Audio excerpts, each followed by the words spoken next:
Olá, o projeto Sergipe Águas Profundas da Petrobras pretende iniciar já em 2026 a exploração de petróleo e gás, estimulando a economia do estado e da região.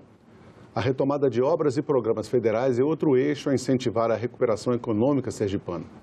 Sobre estes e outros temas, estamos aqui com o senador Rogério Carvalho, do PT. Senador Rogério, muito obrigado pela sua presença. Satisfação estar aqui na TV Senado, falando para todo o Brasil. Vamos começar falando de saúde pública, a volta dos mais médicos. O senhor é médico, o senhor foi secretário de saúde, deputado estadual, depois deputado federal. E como deputado federal, o senhor foi, se não me falha a memória, relator do programa Mais Médicos na Câmara. E esse projeto agora está sendo retomado pelo governo federal com algumas alterações. Qual a importância desse Mais Médicos? A gente pode fazer, de repente, lembrar um pouco de como foi que isso tudo aconteceu e ver qual o impacto disso para as cidades de Sergipe, especialmente no interior, que sempre é uma carência maior. O programa Mais Médicos, ele foi o maior programa de interiorização e fixação de médicos do mundo.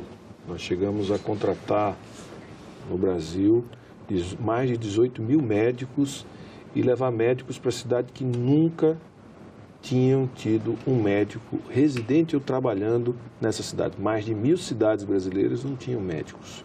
Portanto, foi um programa que mudou muito a vida das pessoas. Além de criar a possibilidade de levar cursos de graduação em medicina para áreas que havia necessidade, porque havia uma concentração muito grande de cursos em lugares que já tinham 5 médicos por 1.000 habitantes, 6 médicos por 1.000 habitantes. Então, isso foi muito importante. Mudou as transferências, né? A ambulancioterapia deixou de funcionar, diminuiu bastante, diminuiu a internação, melhorou os indicadores de cobertura vacinal, melhorou os indicadores de acompanhamento de hipertenso, de diabético, ou seja, deu condição para o programa de saúde da família, a estratégia de saúde da família, funcionar com mais qualidade e mais eficiência. Esse novo programa, agora esperamos que possamos ter mais médicos brasileiros trabalhando no Brasil em função da formação de milhares de médicos depois do programa Mais Médicos, que foi quem fez a primeira versão, isso pode voltar a dar esse conforto à população, principalmente à população usuária do Sistema Único de Saúde, que é dependente desse serviço para ter acesso à saúde pública. Agora, nessa nova fase do Mais Médicos, parece que são 30 profissionais que vão para Sergipe em 22 municípios, é isso? Veja, eu creio que nós vamos ter mais demanda do que esses 30 profissionais, né? Na medida em que o governo disponibiliza médicos, amplia-se o número de equipes e com isso deve haver uma demanda maior de profissionais do que esses 30 inicialmente programados. Senador, em abril passado, 2 comunidades quilombolas receberam os seus títulos de terra da área que eles historicamente habitam, né? São pessoas que estão lá há muito tempo, e foi uma longa espera para 2 dessas comunidades, né? Lagoa dos Campins e Serra da Guia, 19 e 18 anos, respectivamente, esperando os quilombolas para ter o seu título de posse, né? De propriedade. Mas há outros vários em busca dessa regulamentação no estado de Sergipe, né? O senhor acredita que agora, com o novo governo, esse processo vai se acelerar? É a nossa esperança, é o nosso desejo, que o INCRA possa desenvolver um trabalho com maior agilidade na desapropriação, quando precisar fazer desapropriação, e devolver a quem de direito as terras que são as terras dos quilombolas. Então, é fundamental, nosso estado é um estado que tem regiões que elas são povoadas basicamente por pretos, né, que trabalhavam na cultura da cana e que precisam ter reconhecidas as suas origens e ter a sua terra regularizada para que possam, assim, tocar a vida com liberdade e com capacidade produtiva que lhes foram negada ao longo de toda a história do nosso país. Essas comunidades tradicionais de Sergipe são muito numerosas, como o senhor mencionou, e então a expectativa... O Estado especificamente não atua nesse caso, só o governo federal mesmo. O governo federal, e principalmente o INCRA, que tem um papel muito importante na desapropriação, assentamento, demarcação, viabilização, né, das áreas que devem ser destinadas à identificação antropológica e até a finalização, que é a desapropriação e o assentamento, a realocação dessas comunidades tradicionais. Senadora, a mais nova fronteira de produção de gás e petróleo do Brasil fica ali no litoral de Sergipe, na costa do seu estado. É o projeto Sergipe Águas Profundas. A gente até fez um infográfico aqui, não vamos mostrar para as pessoas, mostrando os dados. Fica a 100 quilômetros da costa, né, de Sergipe, está aqui ali marcado no nosso infográfico. Vai ter exploração de até 2.990 metros de profundidade, realmente águas bem profundas, e tem uma grande vantagem que o presidente da Petrobras, o nosso ex-senador Jean Paul Prats, mencionou: o óleo leve, que é um óleo de maior valor de mercado e, além de tudo, um óleo que tem menos emissões, né, de gases do efeito estufa. É sempre uma preocupação constante hoje em dia, você buscar o caminho para a energia verde. Agora, esse projeto da Petrobras no litoral do Sergipe é muito importante para a economia do Estado, né, senador? Muito importante porque nós vamos sair... Historicamente, Sergipe foi um dos pioneiros na produção do petróleo em terra, depois em mar, né, onshore e offshore. Sergipe formou a maior parte dos grandes executivos de multinacionais da área de petróleo e gás, passaram pelo campo de Carmópolis e agora, depois de mais de meio século, né, a gente volta a ter uma esperança e uma perspectiva de sermos novamente um grande produtor de petróleo e gás. A perspectiva é que a gente produza nesses dois poços da Petrobras em torno de 250 a 300 mil barris de petróleo dia e uma média de 24 milhões de metros cúbicos de gás natural. E a uma distância pequena, considerando outros campos de petróleo da nossa costa, podendo ser canalizado o gás e podendo criar um polo petroquímico com este gás, para a criação de novas fábricas de fertilizantes nitrogenados, com a criação de termoelétricas para a produção de hidrogênio, numa transição para o hidrogênio verde, ou seja, nós temos ali a possibilidade de um novo complexo industrial de gás, a partir do gás e, obviamente, de um petróleo de excelente qualidade. A Petrobras hoje tem tecnologia para pegar o nosso óleo, misturar com 5% de óleo vegetal e produzir um diesel, basicamente a tecnologia, produzir um diesel menos poluente, com maior capacidade energética e menos sujo, né? Só o nosso óleo, que é de tão boa qualidade, com óleo vegetal, a junção dos dois dá óleo diesel. Portanto, há um custo de produção baixíssima e de baixa emissão de carbono, produção de carbono. Tem baixo impacto ambiental, né? Agora, já mencionou Carmópolis, que são os poços de exploração em terra, em Sergipe.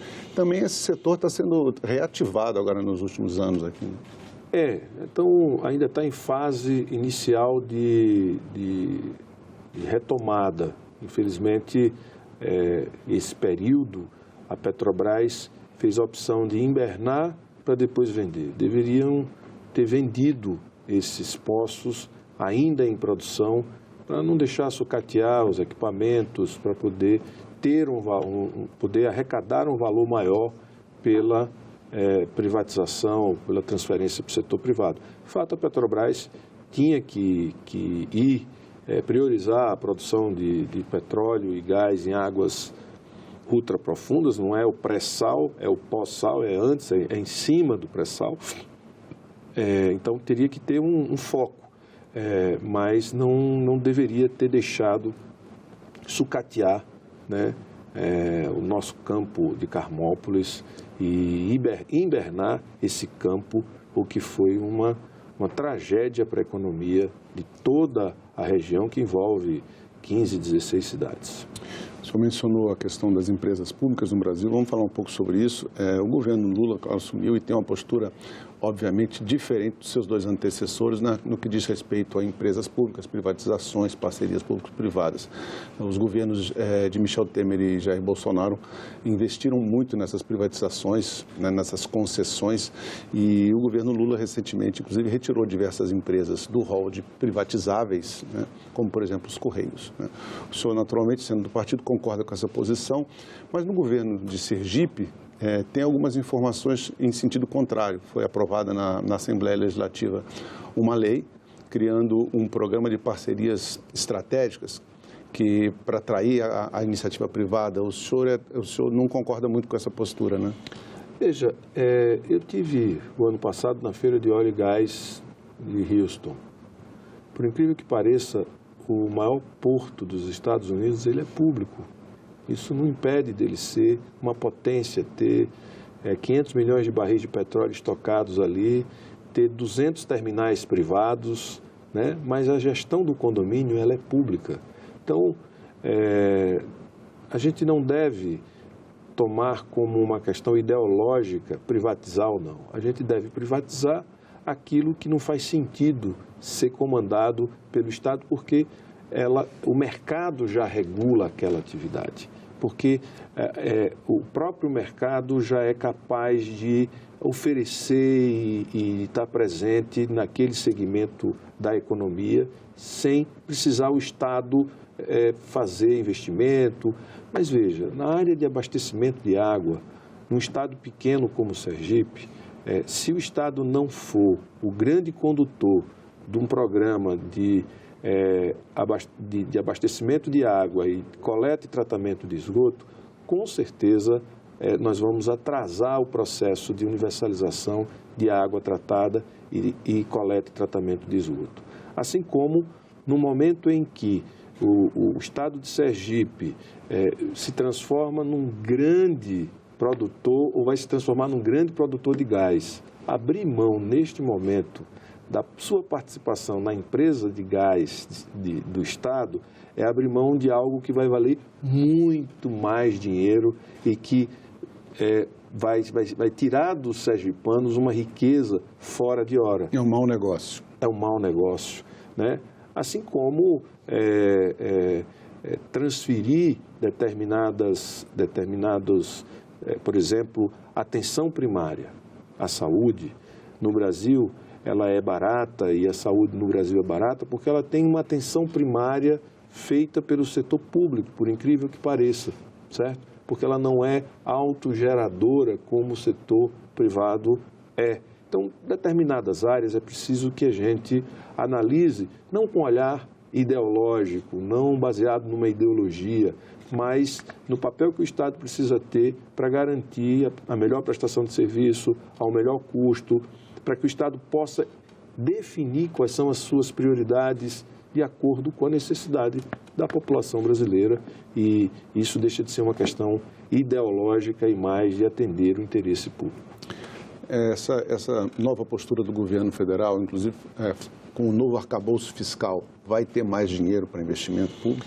É uma aposta, porque nós temos no Brasil um arcabouço fiscal, como estão chamando, ou regras fiscais, como eu prefiro chamar, que são muito duras, ou seja, nós temos âncoras fiscais demais, em excesso. Nós temos teto de gasto, nós temos a regra de ouro, nós temos o superávit primário, nós temos uma série de âncoras que impedem o país ter alguma liberdade para fazer investimento. Então, essas novas regras fiscais, que estão chamando de arcabouço fiscal, ele tem que ter essa flexibilidade. Não faz sentido o Brasil ter 1 trilhão e 700 bilhões de reais acumulados certo? E não temos investimento em infraestrutura por conta da emenda constitucional 95, né? E não termos duplicado as nossas rodovias, não termos ferrovias, não melhorarmos os nossos portos para poder facilitar a exportação, novas vias, hidrovias, interligando vários modais de transporte para facilitar a exportação. Então, para que a gente quer esse 1 trilhão e 700 bilhões no Tesouro decorrente de uma contrição, né, de um fechamento e de uma regra fiscal dura como a que a gente está submetido, né? Isso não acompanha o crescimento da população, a necessidade de crescimento econômico, então a gente precisa de um regramento que abra um pouco para o investimento público, deixe de fora alguns setores importantes que devem ser considerados como gasto público, que é investimento e recursos extras que vêm de fora, que não tem a ver com a nossa economia diretamente, é algo que vem de fora, que não deve ser contado como um recurso para entrar no rol das despesas do governo. O senhor mencionou na sua resposta a questão do superávit primário e o senhor tem uma lei aprovada há 2 anos que poderia, de certo modo, reduzir a dívida pública e com isso impactar também na taxa de juros que é praticada no Brasil, que é controlada, pelo menos a Selic, que é controlada pelo Banco Central. Esses 2 fatores são, inclusive, sempre apontados como os principais causadores da inflação, né? Déficit público e taxa de juros, né? É um tema bem complexo, mas você poderia explicar para a gente, de maneira resumida, como é que esse seu projeto, que se transformou em lei, poderia contribuir nesse campo? É que, no Brasil, diferente da União Europeia e dos Estados Unidos, se faz a gestão da liquidez interbancária, quer dizer, retira o dinheiro que está circulando no mercado em excesso, emitindo título da dívida pública. Não há necessidade de emitir título da dívida pública para retirar dinheiro de circulação. Nesses países que eu me referi, da União Europeia e dos Estados Unidos, você remunera de forma voluntária os bancos para que esse dinheiro fique no Banco Central de acordo com a taxa Selic. O que isso significa na prática? Significa tirar 1,2 trilhões de reais da nossa dívida pública. Isso significa reduzir em 20% a nossa dívida pública. Se ela está hoje na casa dos 80%, cairia para 60%. Então, você cobrar juros de um país cuja dívida é de 60% em relação ao PIB, e que se esse país cresce a uma taxa razoável de 2,5%, 3%, essa dívida vai reduzindo, tá certo? Você pode, em 2, 3 anos, sair de 80% para 45% a relação dívida-PIB, e isso é uma maravilha, considerando outros países que têm 150%, 120%, 130% de dívida em relação às suas riquezas. Na prática, o que significa isso para os brasileiros? Maior espaço para investimento, maior capacidade para geração de emprego, maior liberdade para que a gente possa atender às necessidades dos brasileiros e das brasileiras. Infelizmente, o Banco Central não tem utilizado com o argumento de que o dinheiro, que as operações compromissadas foram assumidas por fundos de investimento, etc. Bom, venceu aquele título, não tem que renovar. Tem que dizer que não vai mais renovar porque não vai se fazer, não vai se vender dívida de curto prazo para poder fazer gestão monetária, vendendo título para fundos de investimento. Então, isso é um equívoco, um erro que o Banco Central precisa resolver para que a gente possa reduzir os juros, e a redução dos juros significa aumento da atividade econômica. Nós vamos ter deflação esse período agora. Vamos ter deflação porque estamos com uma taxa exorbitante de juros, a economia está parada em função dessa taxa exorbitante de juros. É muito remédio para a doença, no caso? É um remédio que mata o paciente. Não é muito remédio para a doença, é um remédio que mata o paciente. Então, o governo, o presidente Lula, precisa estabelecer uma nova taxa de uma meta de inflação mais realista, porque nos últimos 3 anos a meta de inflação que foi definida pelo Banco Central obriga a uma taxa de juros mais alta, então a gente precisa ter uma coisa mais realista, em torno de 4,5%, 5%, que é o que está ocorrendo no mundo inteiro, para que a gente possa atingir a meta de inflação e poder reduzir a taxa de juros com todas as medidas que dependem do Banco Fiscal e que também dependem do governo e mais do Banco Central, porque ele já podia ter tirado 1,2 trilhões de reais da dívida pública. Senador, vamos falar de retomada de obras de infraestrutura agora. Né? Lógico, como o senhor mencionou agora, a função do Estado na economia, em muitos casos, é primordial. E no caso das obras de infraestrutura, nós temos, por exemplo, em Sergipe, a duplicação da BR-101 e da BR-235, são 2 rodovias federais, além da conclusão do canal de Xingó. É um outro impulso importante para a recuperação do Estado, né? Porque essas obras são de infraestrutura essenciais para incentivar a economia. Né? Sim.